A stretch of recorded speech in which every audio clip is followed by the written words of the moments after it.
naman, anong dahilan at nakatayo kayo riyan? Utos po ni Madam na bantayan ang bawat galaw niyang master. Anong bantayan? Bakit? Bilanggo ba siya? Tabi!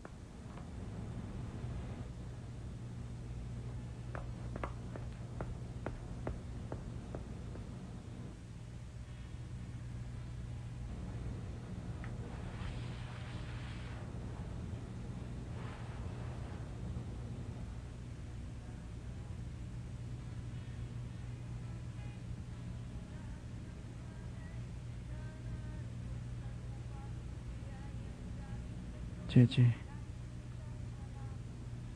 Nagpunta lang ako dito para bigyan ka ng ilang suntok.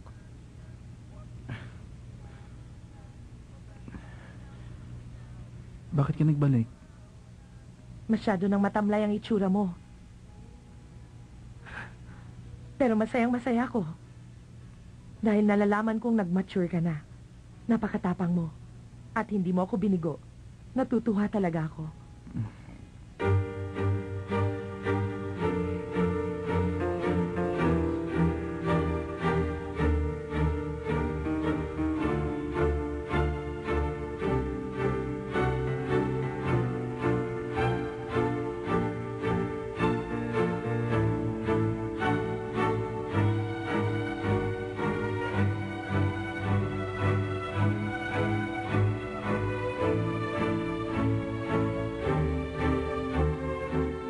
Shatsu, ikaw ang magiging manugang ko.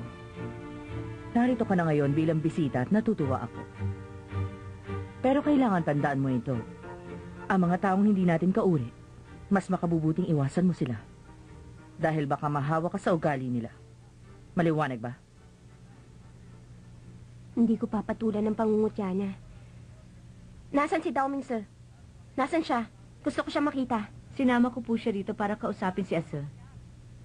Hindi na kailangan pa yan. Auntie, pakiusap, wag na po kayo magmatigas.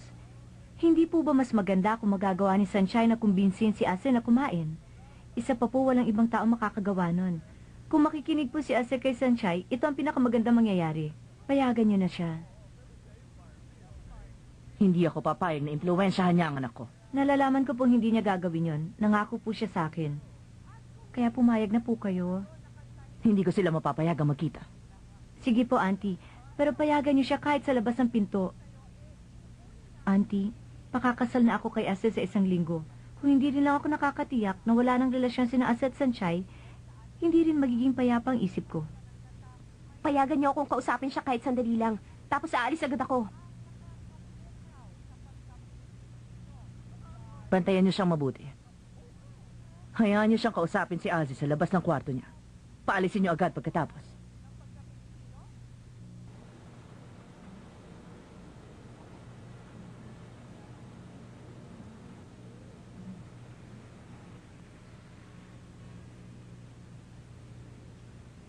Saan mo ba ako dadalhin?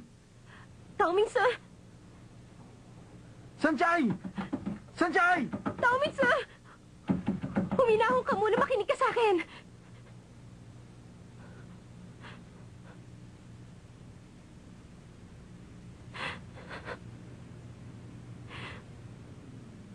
Ganito lang tayo pwedeng mag-usap. Ito ang kondisyon ng iyong mama.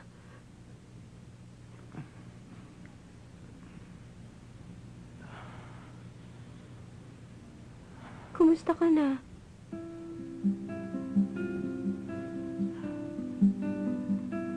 Ngayon lang bumuti. Sina Seaman, Mates Oatley, pinuntahan ka nila dito. Alam mo ba yon? Plano naming itakas ka dito. Pero nabigo sila.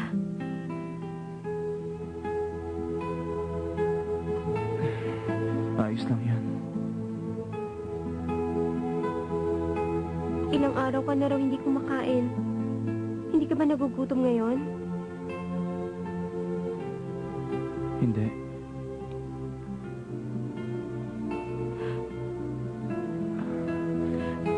Tama, sir. Meron tayong kasunduan, hindi ba?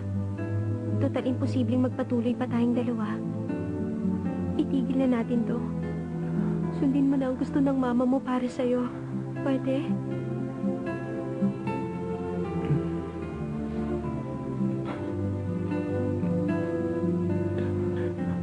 Bakit sumusuko ka na?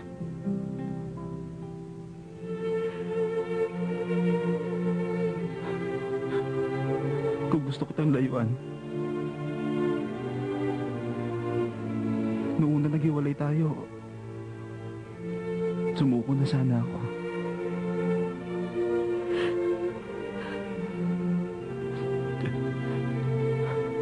Ayokong isipin ang tungkol dyan. Tayong dalawa pa rin, Sanchay.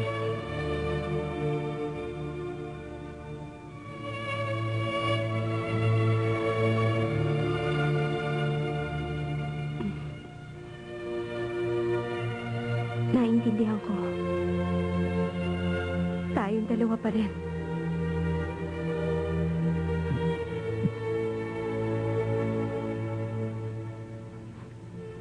Miss na talaga kita, Sanchay.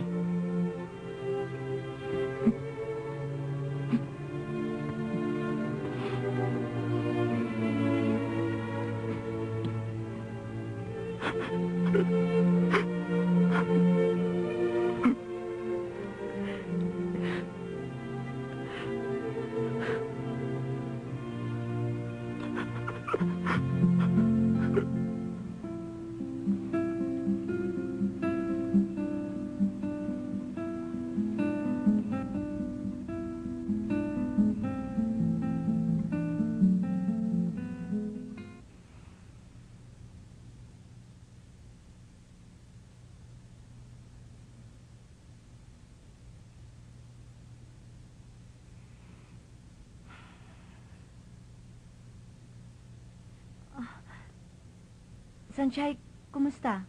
Kakain na ba siya? Pasensya ka na. Wala rin ako magawa. Bakit ba? Kahit ikaw hindi mo siya makumbinsi. Kung ganon, makakaalis ka na. Sanchay, Ming Tsong, nandito ka pala. nakita na ba kayo ni Asa? Nakita na kami. Pero hindi ko siya magawang pigilan. Alam ko kung bakit niya ginagawa yon. Di mo alam ang dahilan. Pero alam ko. Kaya makikiisa ako sa kanya. Kung di siya kakain, di rin ako kakain. Hanggat hindi siya lumalabas, maghihintay ako sa kanya. Sanchay, nababaliw ka na ba? Huwag ka mag-alala. Ngayon lang naging malinaw sa akin kung anong gusto kong gawin. Maghihintay ako sa paglabas niya.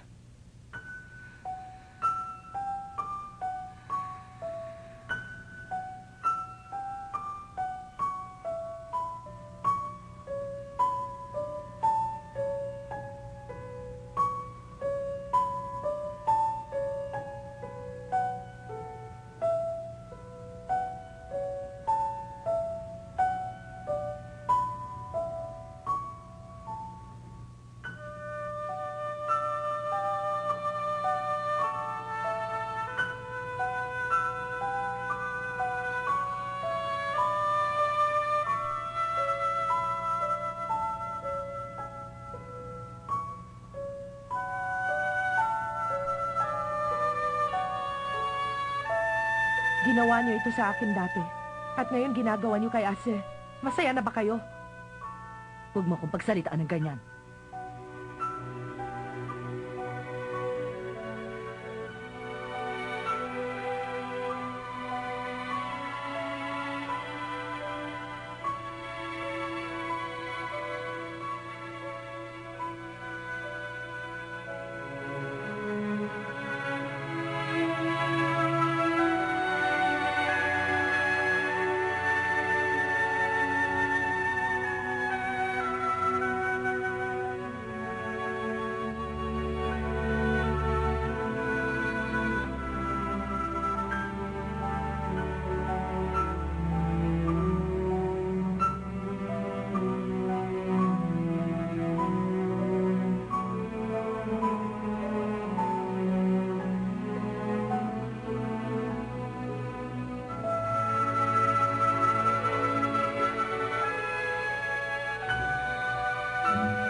Madam, ito po ang hapunan ni Young Master. Okay na po ba?